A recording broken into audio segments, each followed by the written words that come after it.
Bienvenue dans cette capsule dans laquelle on va poursuivre notre réflexion sur le sujet de l'amour, parce que c'est vraiment ce sur quoi on s'appuie, notamment sur l'épisode où j'ai parlé de la foi en l'amour de Dieu. Et aujourd'hui particulièrement, nous allons aborder la grâce. La grâce de Dieu, effectivement, savoir ce qu'est la grâce et particulièrement le lien qu'il y a entre la grâce et l'amour. Et pour cela, il est important de reprendre le verset Jean 3,16 qui dit « Car Dieu a tant aimé le monde qu'il a donné son Fils unique afin que quiconque croit en lui ne périsse point, mais qu'il ait la vie éternelle. » Et vous savez que le fait d'avoir donné Christ a été la manifestation de son amour à l'égard d'un peuple perdu, d'un peuple qui était complètement en inimitié contre Dieu, du fait de notre nature pécheresse. Mais désormais, en acceptant le Seigneur Jésus, en recevant cet amour, on devient enfant de Dieu et on a finalement la nature de Dieu. Mais c'est une grâce. C'est le fruit justement de cette grâce que Dieu nous a accordée, en fait, tout simplement. Nous ne le méritions pas, mais il a décidé de nous gracier.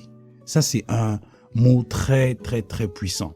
Vous savez, quand on parle de grâce, souvent on peut penser à ce qui est naturel.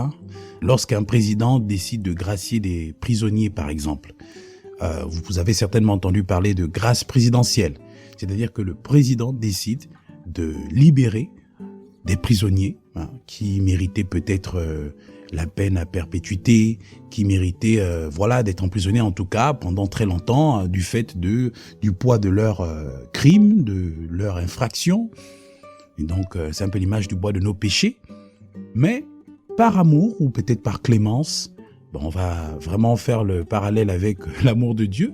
On va dire par amour, le président décide donc de libérer ses prisonniers. Ils n'ont rien fait pour, mais ils ont bénéficié de cet acte de générosité et donc qu'on peut dire inconditionnel. Et c'est ça l'amour de Dieu. Un amour inconditionnel qui nous offre justement cette grâce-là, cette possibilité de bénéficier de la liberté en fait, d'être libéré de ce qui nous tient captifs. Et donc, c'est quelque chose de très important parce que lorsqu'on réalise cela et qu'on se met par exemple à la place des prisonniers, on va se dire mais tiens, quelle joie vous imaginez, vous levez un matin, vous vous dites bon c'est la routine, le jour sera comme le jour précédent, aujourd'hui sera comme le jour précédent et puis c'est la routine, je sais que mon sort il est scellé, en fait, c'est désormais ça mon quotidien, c'est désormais ça ma vie. Alors vous imaginez une personne qui se lève un matin et puis on dit tiens, vous sortez aujourd'hui. Ah tiens, comment ça? Oui, vous sortez aujourd'hui parce qu'il y a une grâce présidentielle qui a été, un décret en tout cas, qui a été pris en faveur des prisonniers et donc vous faites partie justement de ces personnes-là que nous devons libérer aujourd'hui. Waouh! Quelle grâce! Quelle bonne nouvelle! Et quelqu'un disait que quand on parle même de bonne nouvelle, en fait, dans le contexte de la parole de Dieu, ça veut dire en fait trop beau pour être vrai. C'est incroyable en fait, parce qu'on réalise que mais tiens, moi je n'ai rien fait pour, je ne mérite pas cela. Comment ça? Oui, il y a une personne qui allait mourir à la croix pour vous, pour que vos péchés soient pardonnés, pour que vous ne soyez plus sous la condamnation, pour que désormais vous puissiez changer de vie. En acceptant justement ce plan de salut, cet amour manifesté en Jésus-Christ de Nazareth. Et donc c'est ça la joie d'un prisonnier. Moi j'ai déjà visité... je me souviens, j'avais un oncle qui était en prison parce que ça s'était pas bien passé dans sa vie et puis il avait commis quelques délits et je me suis rendu dans cette prison, j'étais encore ado et j'ai vu comment mon oncle avait changé. Monde de faire oncle parce qu'aujourd'hui il n'est plus de ce monde. Il avait changé. Parce qu'avant, il travaillait, il était stable d'un point de vue professionnel. Mais après, lorsqu'il est allé en prison, j'ai vu comment il avait perdu du poids, il avait changé. Mais par contre, il avait accepté le Seigneur. Et sa vie il ne manquait pas de parler de Dieu à chaque fois que ma mère rendait visite à mon oncle ou quand on était là, en fait. Il disait que sa vie avait changé. Alors qu'autrefois, il ne vivait pas selon Dieu. Et c'était merveilleux de voir cela. Et donc, j'ai pu voir en fait le changement, ne fût-ce qu'au niveau physique, de la vie d'un prisonnier en fait. La prison, c'est terrible. Vous imaginez, vous êtes dépourvu de toute forme de liberté. Vous êtes conditionné.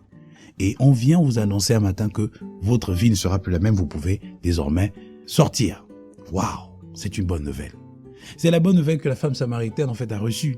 Elle ne pouvait pas garder ça pour elle-même. C'est la bonne nouvelle que Paul, on ne va pas même aller vers la femme samaritaine, on revient même rien qu'au niveau de Paul, qui a rencontré le Seigneur et qui finalement a changé de vie littéralement parce qu'il a reçu le Seigneur. On savait que Paul a persécuté l'Église, il menait vraiment une vie qui n'était pas agréable à Dieu, mais le jour où il a rencontré le Seigneur sur le chemin de Damas, eh ben, sa vie a changé. Il a reçu Christ, il a reçu l'amour de Dieu. Cet amour a transformé sa vie, si bien que il était rempli comme un vase. Eh ben, il a commencé à alimenter, à répandre justement ce parfum de bonne odeur, cette semence qu'il a reçue en fait, cette nature qu'il a reçue de Christ, et donc l'amour de Dieu. Et ce qui est merveilleux, c'est que lorsqu'on part par exemple dans le livre de Actes au chapitre 20, Paul, avec tous les voyages qu'il effectuait en Asie, en Macédoine, il va ici, il va là. Après, il était, c'est vrai, persécuté par les Juifs. Mais bon, dans tous les cas, dans le récit qui est fait, il dit à partir du verset, du verset 18, il va dire quelque chose de très important. Il va dire ceci. Lorsqu'ils furent arrivés vers lui, il leur dit, c'est Paul qui parle, « Vous savez de quelle manière, et depuis le jour où je suis entré en Asie, je me suis sans cesse conduit avec vous, servant le Seigneur en toute humilité, avec larmes et au milieu des épreuves que me suscitaient les embûches des Juifs. Vous savez que je n'ai rien caché de ce qui vous était utile, et que je n'ai pas craint de vous prêcher et de vous enseigner publiquement et dans les maisons, annonçant aux Juifs et aux Grecs la repentance envers Dieu et la foi en notre Seigneur Jésus-Christ. Et maintenant, lié dans l'esprit, je vais à Jérusalem, ne sachant pas ce qui m'arrivera.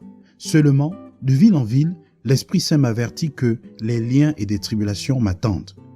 Mais, c'est le verset qui nous intéresse, mais je ne fais pour moi-même aucun cas de ma vie comme si elle m'était précieuse, pourvu que j'accomplisse la course avec joie et le ministère que j'ai reçu du Seigneur Jésus d'annoncer la bonne nouvelle de la grâce de Dieu. Waouh! D'annoncer la bonne nouvelle de la grâce de Dieu. C'était l'objet du ministère de Paul, annoncer la grâce de Dieu. Et vous savez, dans l'épître aux Romains, au premier verset, il dit « Nous avons reçu la grâce et l'apostolat pour amener à l'obéissance de la foi les païens. » Romains 1, verset 5, je crois. Vous voyez, c'était vraiment le ministère de Paul. Il a vraiment reçu cet amour et il n'y a pas une personne qui a mieux expliqué l'amour que Paul dans ses épîtres. Parce qu'il a véritablement vécu cela, il a expérimenté. Et Jésus aussi a parlé de ça dans Luc au chapitre 4 à partir du verset 43 où il est dit, mais il leur dit, il faut aussi que j'annonce aux autres villes la bonne nouvelle du royaume de Dieu, car c'est pour cela que j'ai été envoyé.